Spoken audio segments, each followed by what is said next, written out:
നമസ്കാരം, പ്രവാസി മലയാളിയിലേക്ക് സ്വാഗതം. സൗജന്യമായി പ്രവാസികളെ നാട്ടിലേക്ക് എത്തിക്കാനാകില്ല എന്നുള്ള കേന്ദ്രത്തിൻ്റെ നിലപാട് ഇപ്പോൾ വന്നിരിക്കുകയാണ്. വളരെ ആശങ്കപ്പെടുന്ന ഒരു കാര്യമാണിത്. നിരവധി പേരാണ് നിലവിൽ ലോക്ക്ഡൗൺ മൂലവും അല്ലാതെയും ജോലി നഷ്ടപ്പെട്ട പല രാജ്യങ്ങളിലും കഴിയുന്നത്. അവരെ നാട്ടിലേക്ക് എത്തിക്കണം എങ്കിൽ, കൂടുതൽ ഗൾഫ് മേഖലയിലാണ് ആളുകളുള്ളത്, അവരെ നാട്ടിലേക്ക് എത്തിക്കണം എങ്കിൽ അവരുടെ കയ്യിൽ നിന്ന് തന്നെ പണം ഈടാക്കുന്ന നിലയിലേക്കാണ് കാര്യങ്ങൾ വരുന്നത്.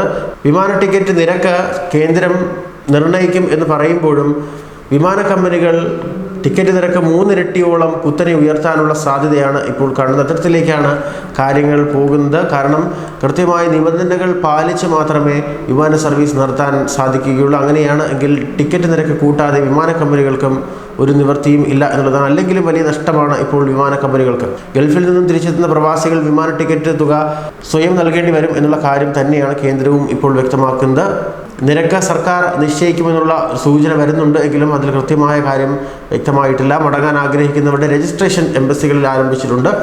മുൻഗണനാ ക്രമം അനുസരിച്ചുള്ള പട്ടിക എംബസികളിൽ തയ്യാറാവുകയും തിരിച്ചെത്തിക്കേണ്ട സംസ്ഥാനങ്ങളിലെ സർക്കാരുമായി ധാരണയിലെത്തുകയും ചെയ്താൽ യാത്രയ്ക്ക് കേന്ദ്ര സർക്കാർ അനുമതി നൽകും എന്നുള്ളതാണ്. യാത്രാ നിരക്ക് കുത്തനെ ഉയർത്താനുള്ള ഒരു നീക്കമാണ് വിമാന കമ്പനികളുടെ ഭാഗത്ത് നിന്ന് ഇപ്പോൾ ഉണ്ടാകും. നിരക്കിൽ 3 ഇരട്ടിയോളം വർധനവുണ്ടായേക്കും എന്നുള്ള വിവരം പങ്കുവയ്ക്കപ്പെടുന്നു. സാമൂഹിക അകലം ഉൾപ്പെടെയുള്ള നിയന്ത്രണങ്ങൾ യാത്രക്കാരുടെ എണ്ണം 1/3 ചുരുക്കേണ്ട ഒരു സാഹചര്യമാണുള്ളത്. അങ്ങനെയാണ് എങ്കിൽ നിരക്ക് കൂട്ടാൻ തന്നെയാണ് വിമാന കമ്പനികൾ ആലോചിക്കുക. ആഭ്യന്തര യാത്രാ നിരക്കിലും വലിയ വർധനവുണ്ടാകുമെന്നുള്ള വിവരവും പുറത്തു വരുന്നുണ്ട്. കോവിഡ് നിയന്ത്രണങ്ങൾ അനുസരിച്ച് വിമാനത്തിലെ 3 സീറ്റുകളുള്ള ഒരു നിരയിൽ ഒരാളെ മാത്രമേ ഇരുത്താൻ കഴിയുകയുള്ളൂ എന്നുള്ളതാണ് ഡയറക്ടർ ജനറൽ ഓഫ് സിവിൽ ഏവിയേഷൻ്റെ പുതിയ നിർദ്ദേശം. അതുകൊണ്ട് തന്നെ കേന്ദ്ര സർക്കാർ ഇടപെട്ട് വർധനവ് ഒഴിവാക്കിയില്ല എങ്കിൽ ഈ തുക തിരിച്ചുവരവിനായി ഓരോ പ്രവാസിയും നൽകേണ്ട ഒരു സാഹചര്യം ഉണ്ടാകും. അങ്ങനെ വന്നാൽ വളരെ അധികം ബുദ്ധിമുട്ടാകും പ്രവാസികളെ സംബന്ധിച്ച് ഉണ്ടാവുക. വിമാന കമ്പനികൾ പലതും നഷ്ടത്തിലാണ് എന്നുള്ളതാണ്. നഷ്ടം സഹിച്ച്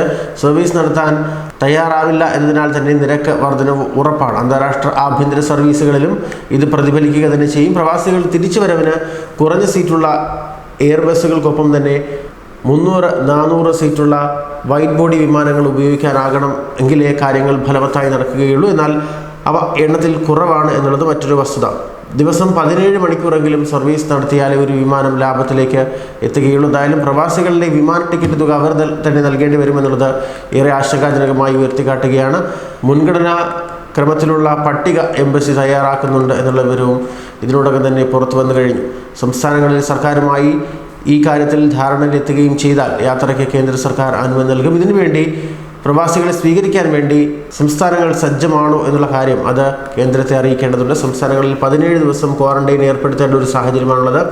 അതിനുവേണ്ടിയുള്ള നടപടിക്രമങ്ങൾ സംസ്ഥാനങ്ങളുടെ ഭാഗത്തു നിന്നുണ്ടായോ, അത് ഫലവത്താകുമോ എന്നുള്ള കാര്യം എല്ലാം കൃത്യമായി കേന്ദ്രത്തിന് നൽകേണ്ട ഒരു സാഹചര്യമുണ്ട്. ആർക്കും സൗജന്യ യാത്രയില്ല എന്നാണ് എന്തായാലും കേന്ദ്രത്തിൻ്റെ നിലപാട്. ചില വിഭാഗക്കാർക്ക് സൗജന്യ യാത്ര വേണമെന്നുള്ള കാര്യമാണ് കേരളം മുന്നോട്ട് വെച്ചത്. പക്ഷേ ഇത് പരിഗണിക്കാൻ കഴിയില്ല എന്നുള്ളതാണ് കേന്ദ്രം ഉയർത്തിക്കാട്ടിയ ഒരു കാര്യം. ഒരു രാജ്യവും സൗജന്യമായി ആരെയും കൊണ്ടുപോകുന്നില്ല എന്ന കാര്യമാണ് പ്രധാനമായും കേന്ദ്രം ഉയർത്തിക്കാട്ടുന്നത്. അതുപോലെ തന്നെ അതിഥിത്തൊഴിലാളികളെ പോലും ടിക്കറ്റ് ഈടാക്കിയാണ് ട്രെയിനിനുള്ളിൽ സ്വന്തം സംസ്ഥാനങ്ങളിലേക്ക് എത്തിച്ചത് പോലും. ഈ കാര്യങ്ങളൊക്കെ വലിയ ഗൗരവമായുള്ള ചർച്ചയായി മാറിയിരിക്കുമ്പോഴാണ് പ്രവാസികളെ സൗജന്യമായി നാട്ടിലെത്തിക്കാനാകില്ല എന്നുള്ള നിലപാട് സ്വീകരിക്കുന്നത്. അതേസമയം 2.5 ലക്ഷത്തോളം കിടക്കകൾ പ്രവാസികൾക്ക് വേണ്ടി കേരളത്തിൽ റെഡിയാണ് എന്നുള്ള കാര്യം വ്യക്തമാക്കപ്പെടുകയാണ്. പക്ഷേ ഇത് സംബന്ധിച്ച ഒരു കാര്യവും ഹൈക്കോടതിക്ക് സംസ്ഥാനം നൽകിയിട്ടില്ല എന്നുള്ളതാണ്. അതിൻ്റെ വിശദീകരണം നൽകാൻ സംസ്ഥാനം തയ്യാറായിട്ടില്ല. എന്തൊക്കെയാണ് നടപടികൾ സ്വീകരിച്ചത് എന്നുള്ളത് രേഖാമൂലം എഴുതി നൽകാൻ സംസ്ഥാന സർക്കാർ തയ്യാറായിട്ടില്ല എന്നുള്ള കാര്യം കൂടി ഇപ്പോൾ